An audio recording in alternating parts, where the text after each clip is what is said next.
Welcome back to part 25 of my DIY autonomous mobile robot building series. If you're just joining us, be sure to check out parts 1 through 24. The link to the full playlist is in the description and also at the end of this video. Moving on from part 24, we need to add 2 more M2 screws, giving us a total of 3 M2 screws for engaging with 3 corresponding keyhole slots. To accommodate these additional screws, I decided to extend the rear component of battery pack rear hook 3. I selected its outer face and created a new sketch, then projected the profiles of inner wall 2 and the rear component of battery pack rear hook 3. Here I'm sketching a 5mm diameter circle over each of the projected rectangular holes in inner wall 2 with a 2mm diameter circle inside each one. These two 2mm holes will provide the mounting points for the 2 additional M2 screws. I then used the offset tool to create a rectangular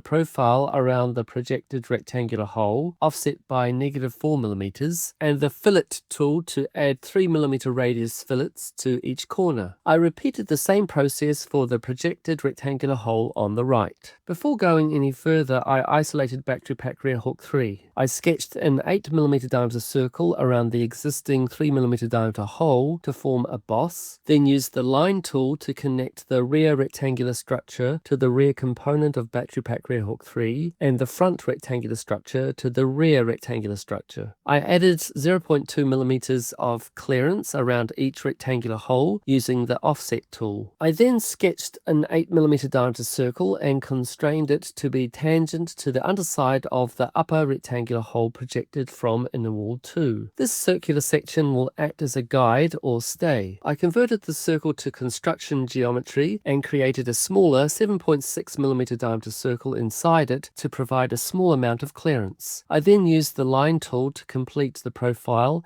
and finish the sketch. I selected all the relevant sections and extruded them by 3.7mm to create the modified component. Let's unisolate the modified battery pack rear hook 3. We can now see a problem caused by the modifications. The connector tube at the front of the modified lower component extends through it as it extends between inner wall 2 and outer wall 2. So I removed this tube and replaced it with a copy of the rear connector tube, which extends between the outer face of battery pack rear hook 3 and the inner face of outer wall 2. Now that we've modified battery pack rear hook 3, we can see that the mounting tabs of base 2 can be extended through these rectangular slots. I decided to extend the tabs far enough to abut against the inner faces of the 0.5mm walls on the left and right central panels. I measured the distance from the end of one tab to the inner face of the 0.5mm wall, which came to 15.35mm. So I extended each of the front tabs on the left and right sides of base 2 by 15.35mm. It's probably best to isolate base 2 before making this modification. The tabs of base 2 now extend through the rectangular holes in the lower component of battery pack rear hook 3. I used the thread tool to create threads in both of the 2mm diameter holes. I then created a copy of the M2 screw and used the joint tool to position it in one of the holes, with the underside of the screw head 16.55mm from the outer face of battery pack rear hook 3. I made another copy of the M2 screw and positioned it in the other hole in the same way. Next, I performed a section analysis through one of the M2 screws. As you can see, the screw extends almost to the end of the thickness of battery pack rear hook 3 without penetrating inner wall 2. Here I've isolated outer wall 2. Let's turn it around and create a countersunk hole using the hole tool. A countersunk screw will be used to secure the 0.5mm wall of the right side panel. After unisolating outer wall 2, I unhid the 0.5mm wall of the right panel. As explained in the previous video of part 24, this wall will need to be modified, so I won't go into detail about its design here. I then turned the robot design upside down, and there we can see the countersunk hole. Next, I downloaded a step file for a 6mm long M2 countersunk screw and used the joint tool to position the screw in the countersunk hole. The end of the screw is a little difficult to see in the footage, but its purpose is to help secure the 0.5mm wall. I then made a copy of the M2 nut from the lid hinge and attached it to the end of the countersunk screw using the joint tool. I decided to add an M2 washer as well, so I copied one of the washers from the lid hinge, moved the M2 nut outward by the thickness of the washer, which is 0.3mm, and positioned the washer on the screw. However, once I added the washer, I realized that the 6mm countersunk screw was too short. So I downloaded an 8mm long M2 countersunk screw and used that instead. And there we can see the end of the 8mm countersunk screw extending through the M2 washer and M2 nut by an appropriate amount. Let's unhide the right side panel before we carry on. The wheel is currently hidden, but even so, it doesn't look as though the M2 nut will be very accessible. I'll probably cut away part of the right and left side panels, but I'll leave that decision until the physical build stage. We will also attach the left side panel using 3 M2 screws in the same way as the right side panel. To do that, I activated the isolated battery pack rear hook 1, unhid battery pack rear hook 3, and created a new sketch on the outer face of battery pack rear hook 1. I then projected the upper and lower components of battery pack rear hook 3, along with the complete profile of battery pack rear hook 1. After finishing the sketch, I extruded the boss for the upper M2 screw, along with the projected lower portions that support the 2 lower M2 screws. Here the footage shows the 0.5mm wall unhidden with 3 keyhole slots for the M2 screws. However, we won't be using this version of the wall, so I won't go into detail about its design. The positions of the 3 screws will still be retained in the revised design, which I'll cover later. Anyway, I unhid one of the 20mm M2 screws that is screwed into the lower component of battery pack rear hook 3, which is currently hidden. I then made a copy and used the joint tool to position it in one of the holes in battery pack rear hook 1, 16.55mm away. I made 2 more copies and positioned them in the other 2 M2 holes in battery pack rear hook 1 in the same way. Let's unisolate battery pack rear hook 1, then isolate outer wall 1 and outer wall 2. I then created 3 M2 holes in outer wall 1 by creating a sketch on its outer face, projecting the complete profile, and projecting the 3 M2 holes from outer wall 2 onto outer wall 1. I then extruded the projected holes. I also created a corresponding countersunk hole in outer wall 1 and added an M2 countersunk screw, washer,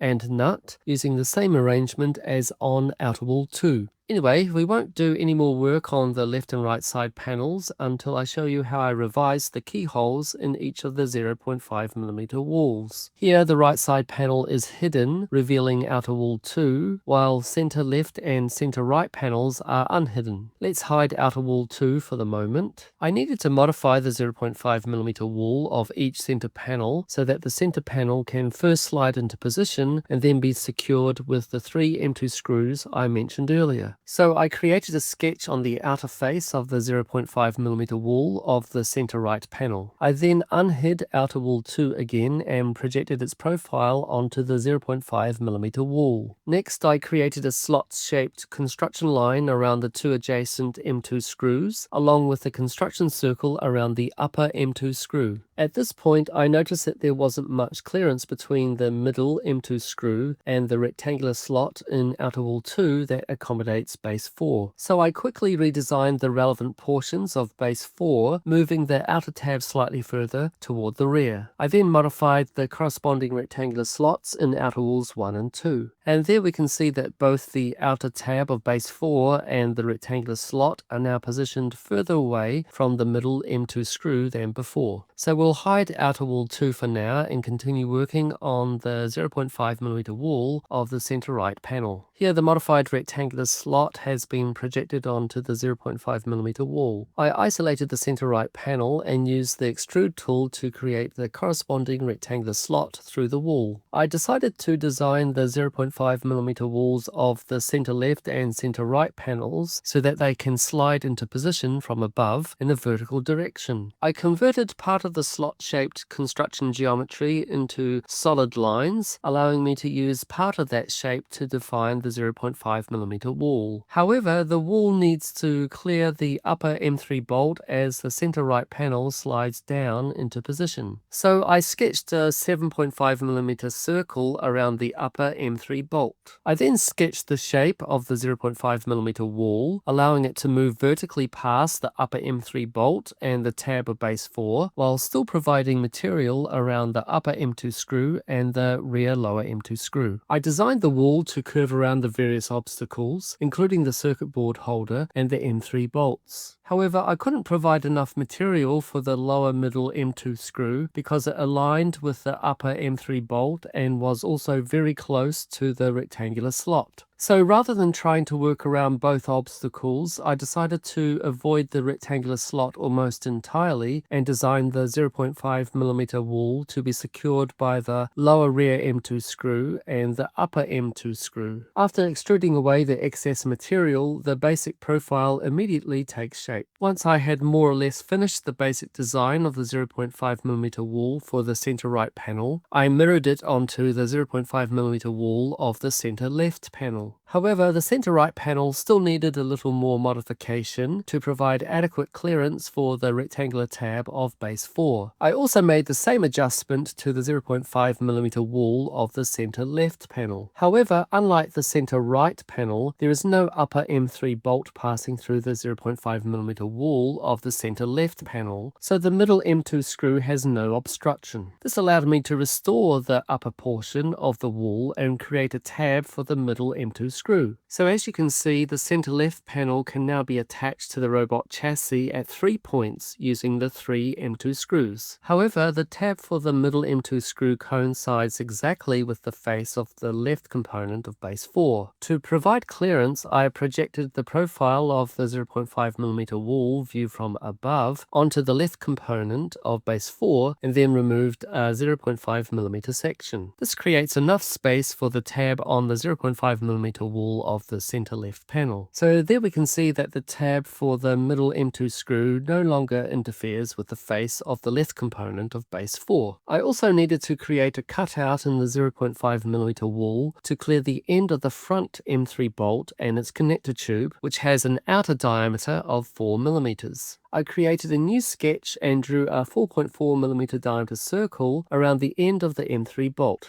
I then used the line tool to create an open-ended slot from the circle and added a couple of circles to round off the corners. I extruded this slot by -0.5mm, creating an open-ended cutout with rounded corners. Then I made the same modification to the 0.5mm wall of the center right panel by projecting the sketch from the center left panel and extruding the projected open-ended slot. And with that, the basic design of the center left and center right panels is complete. As you can see, I also made vertical cuts in the rear ends of outer walls 1 and 2. These provide enough clearance for the center left and center right panels to slide vertically into position. I also thought it would be a good idea to directly fasten the center left and center right panels together at the rear. So I sketched the slot-shaped tab on a central vertical plane at the rear inner end of the center right panel and extruded it by 0.5mm. I then created a corresponding tab on the rear inner end of the center left panel